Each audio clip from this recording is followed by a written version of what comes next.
Para aquellos que quieren mejorar su vida devocional, para los que necesitan ayuda espiritual, para todos los que desean un contacto diario con Dios, presentamos Radio Amanecer en Estudio, un alimento espiritual para tu alma.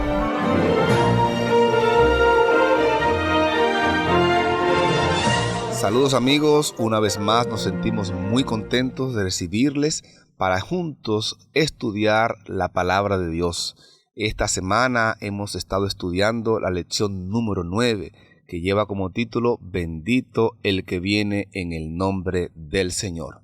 Y el texto que hemos estado memorizando y que ya hemos aprendido está en el Salmo 118, versos 22 y 23. La piedra que desecharon los edificadores ha venido a ser la piedra angular.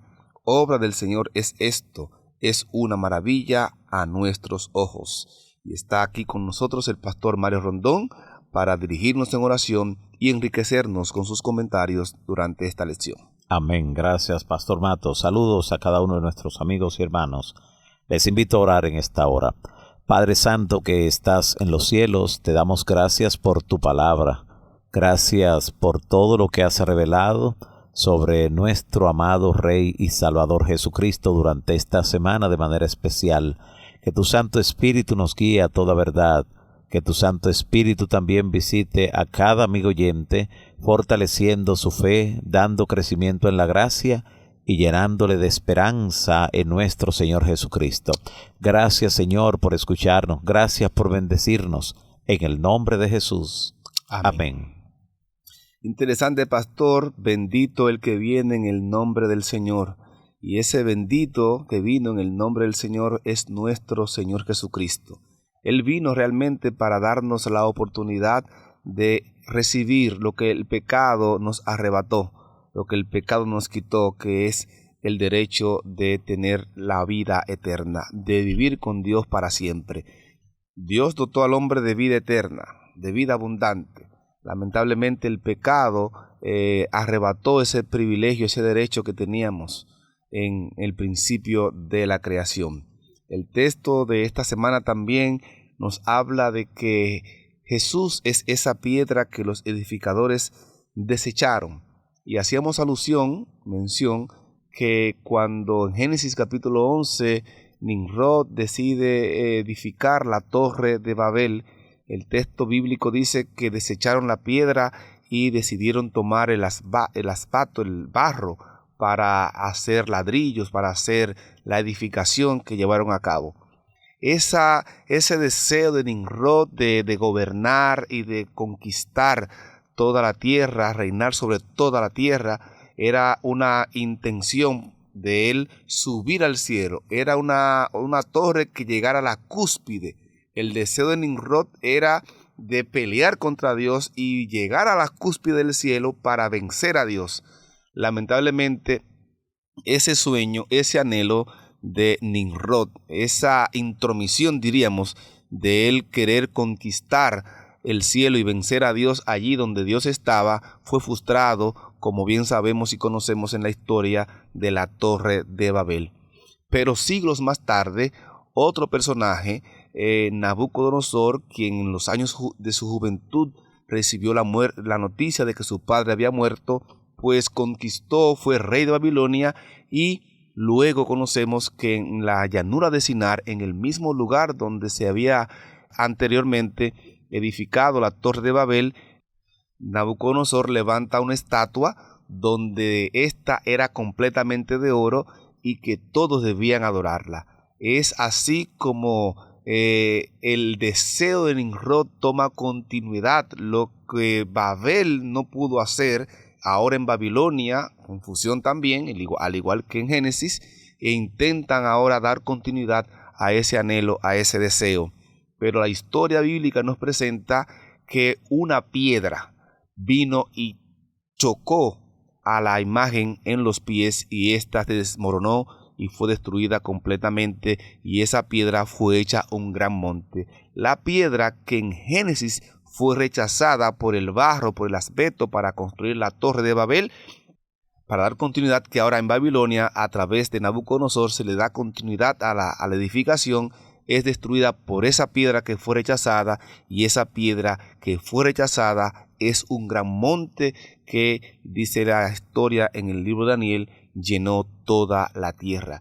Esa piedra es nuestro Señor Jesucristo, es su segunda venida y es la piedra que realmente cada hijo e hija de Dios debe adorar y debe recibir en su corazón, porque en Él tenemos salvación y vida eterna. Amén. Esta piedra, Pastor Matos, que desecharon los edificadores, es parte de los elementos que en el libro de los Salmos dan testimonio de la persona y el ministerio de Cristo. Prácticamente todos los aspectos de la obra del Señor en el plan de salvación se ven aquí en el libro de los Salmos. Incluso podemos encontrar en el Salterio por lo menos 22 grandes profecías proclamadas por medio del canto sagrado y que se escribieron más de 800 años antes de que ocurrieran esos eventos, antes de que se cumpliera dicha profecía. Y cada una de esas grandes profecías se cumplió con una exactitud asombrosa. Y esto nos lleva definitivamente a dar gloria y honra a aquel que vive y reina para siempre. Una exactitud que a su vez nos da testimonio de la autenticidad de la inspiración divina de esos salmos que hoy leemos, que retenemos en las mentes, que memorizamos de manera particular y que nos gozamos como parte integral de toda la palabra de Dios, este maravilloso libro de los Salmos. Podemos gozarnos al contemplar la belleza de nuestro Señor Jesucristo, anunciada cientos de años antes en este salterio, en este himnario judío, y nos conduce definitivamente, nos lleva a adorar al Señor Dios Todopoderoso por la divinidad en la inspiración de su palabra aquí en el libro de los Salmos y por guiarnos diariamente por medio del estudio de este maravilloso libro de los Salmos a honrar a nuestro Creador. Porque aquí en el libro de los Salmos se habla de la divinidad de Cristo, de su filiación divina, de su obediencia, de su celo por el templo de Dios, su identidad como buen pastor, que lo vimos también durante toda la semana, su sufrimiento, pero también la exaltación después del ministerio sumo sacerdotal, según el orden de Melquisedec, su exaltación y su reino que será eterno. Gloria a Dios. El domingo también, pastor, estuvimos mirando el pastor divino y abnegado, cómo David presenta aquí en esta lección a Dios como el pastor. Si Jehová es mi pastor, nada me falta. Y es que David tenía en su propia vida las vivencias de lo que el pastor tenía que pasar para cuidar y guardar la vida de sus ovejas. Al David tomar esa metáfora, esa imagen de Dios y colocársela a Dios como pastor, nos está diciendo ese cuidado maravilloso que Dios tiene. Por eso ese pastor divino y abnegado es el pastor que vino a dar su vida por nosotros. Se negó a sí mismo, renunciando a su grandeza para poder rescatarnos del pecado donde estábamos y darnos la oportunidad de vivir eternamente. Amén, amén. Para el lunes estudiamos el tema del Mesías sufriente. Una de las realidades que nos indica por qué fue tan chocante para el Israel que esperaba un Mesías triunfante en el aspecto político. Pero Jesús tenía una obra mucho más grande que simplemente vencer a una nación política, que simplemente libertar del yugo romano. Vino a liberar a la humanidad del pecado, a abrir un camino nuevo y vivo para que podamos acercarnos confiadamente hasta el trono de la gracia. Por eso fue un Mesías sufriente, de acuerdo a lo que también en la antigüedad registrara, inspirado por el Espíritu Santo, el profeta Isaías, cuando dice que él, angustiado y afligido, no abriría su boca, que como cordero sería llevado al matadero. Angustiado él y afligido, no abrió su boca, dice el profeta. Mas él herido fue por nuestras rebeliones, molido por nuestros pecados. El castigo de nuestra paz fue sobre él, y por su llaga fuimos nosotros curados. Jesús utilizó las palabras de estos salmos, especialmente el Salmo 22, Salmo 118, para orar, para clamar su oración. Cada palabra de nuestro Señor Jesucristo estaba tomada de la Escritura para dar testimonio de que hasta el momento de su muerte era el cumplimiento de todo lo que de él decían los profetas y también en los salmos.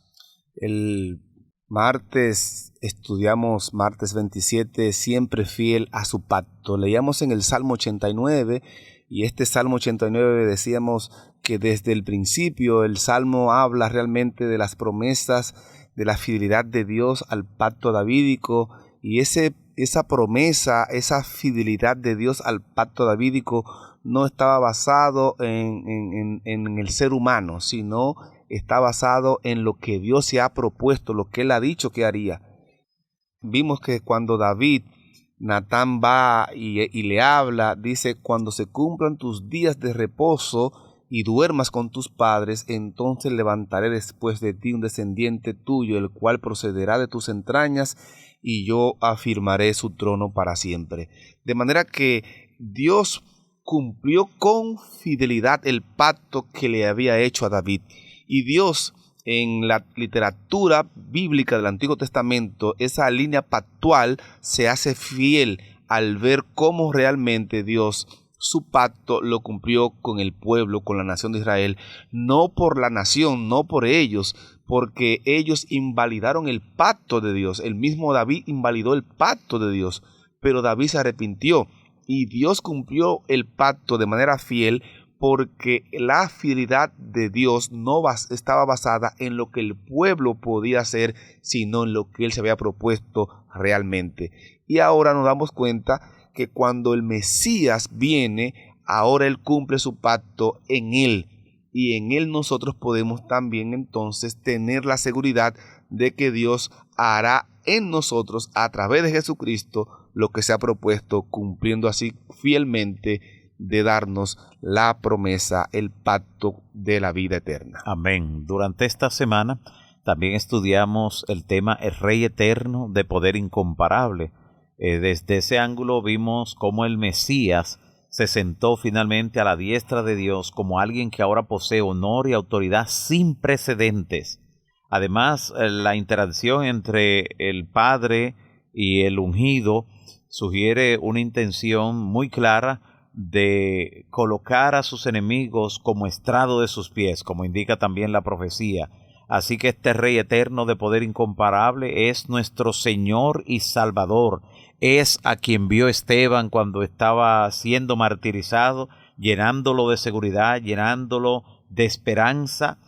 Y finalmente el Señor Jesús, como Rey Eterno de poder incomparable, tendrá la victoria absoluta sobre sus enemigos, y su victoria es nuestra también. Por eso un día el enemigo será colocado bajo la planta de nuestros pies, de acuerdo a lo que dice la palabra. Y Dios nos dará victoria. Muy bien, el jueves 29 estudiamos sacerdote eterno según el orden de Melquisedec. Decíamos que Melquisedec no es un personaje místico, es un ser humano tanto como usted y como yo, aunque no se menciona a papá ni mamá ni su genealogía. Él era un sacerdote de Dios, era un rey, y realmente él pudo hacer con Abraham, darle bendición y darle pan y vino. Hablamos también de que Dios rompe el orden, Dios es fiel cuando los objetivos son nobles. Dios realmente hace más allá de lo que nos ha prometido, nos da bendición más allá de lo que hemos prometido. Y decíamos lo que Dios fue capaz de hacer con David al ejercer el reinado. Dios ejerció acciones sacerdotales. Por eso David es un tipo del sacerdocio de Melquisedec, y Jesús también es un tipo de David. Por eso Él es el hijo de David, porque Él cumple también las mismas características. Él nace en la tribu de Judá y lo que le correspondía a Jesús era ser rey, pero Él es rey y sacerdote, en la misma línea de Melquisedec, en la misma línea davídica, y por eso hoy también nosotros, dice la primera de Pedro 2:9, también nosotros hoy somos real sacerdocio, pueblo santo adquirido por Él, para ser llamado de las tinieblas a su luz admirable y anunciar las virtudes del que nos llamó de las tinieblas a su luz admirable. También Apocalipsis 1:6 dice que nos ha hecho reyes y sacerdotes para Dios. Qué privilegio hoy nosotros tenemos de tener acceso al trono de la gracia, de presentarnos directamente delante de nuestro Dios. y presentar nuestra vida tal como somos, para que Él tenga misericordia de nosotros, nos perdone y cumpla realmente lo que se ha propuesto en nuestra vida, de otorgarnos un sitio a su lado para vivir con Él por toda la eternidad. Amén. En sentido general, de esta lección podemos ver que por medio de su humanidad, el Señor Jesús tocó a nuestra humanidad, y por medio de su divinidad, como dice la inspiración, se aferró del trono de Dios. Era la escalera mística de Jacob, apoyada en el cielo, apoyada en la tierra, conectando al ser humano con Dios. Pero Jesús no solo vino a conectar a la humanidad con Dios. En Jesús, en la persona de Él, está unida con lazos inseparables por la eternidad, la humanidad con Dios. 100% humano, 100% divino. Como hijo del hombre, el Señor Jesús nos da un ejemplo de obediencia, y como hijo de Dios nos imparte poder para obedecer. ¡Qué gran combinación! ¡Qué bendición! Fue el mismo Jesús quien le habló a Moisés desde la zarza, diciendo: yo soy el que soy. Así dirás a los hijos de Israel: yo soy, me envió a vosotros. Y esa fue la garantía de la liberación de Israel en la antigüedad. De la misma forma, cuando Jesús vino semejante a los hombres, se declaró también como el yo soy, el que fuera en principio solo el niño de Belén, el manso y humilde Salvador que se desarrolló allá en Palestina, es Dios que se manifestó en carne, y ese es el gran misterio de la piedad, es el gran misterio mediante el cual se nos otorga perdón, salvación y vida eterna. Jesús, el mismo que dijo: yo soy el camino, la verdad y la vida, y el que declaró al final: toda potestad me es dada en el cielo y en la tierra. Confiemos en semejante Salvador, confiemos en nuestro amante Señor y Salvador Jesucristo, y acerquémonos confiadamente hasta el trono de su gracia. Así llegamos al final de la lección para el día de hoy, agradeciendo a Dios por darnos su bendición al estudiar durante esta semana esta linda e importante lección que ha llevado como título Bendito el que viene en el nombre del Señor, y que ha tenido como texto base Salmo 118 versos 22 y 23, que dice: la piedra que desecharon los edificadores ha venido a ser la piedra angular. Obra del Señor es esto, es una maravilla ante nuestros ojos. Oremos a nuestro Dios. Padre, gracias porque una vez más nos has permitido estudiar tu palabra. Ayúdanos a comprenderla cada día más y a vivir conforme a lo que tú has establecido y has pedido de cada uno de nosotros. Amén. Perdónanos, úsanos y permítenos, Señor, cuando vengas en gloria, así como tu pueblo te recibió diciendo: bendito el que viene en el nombre del Señor, tengamos el mismo privilegio de recibirte en gloria y vivir contigo para siempre. Amén. Oramos en el nombre de Jesús. Amén. Amén. Para aquellos que quieren mejorar su vida devocional, para los que necesitan ayuda espiritual, para todos los que desean un contacto diario con Dios, hemos presentado Radio Amanecer en Estudio, un alimento espiritual para tu alma.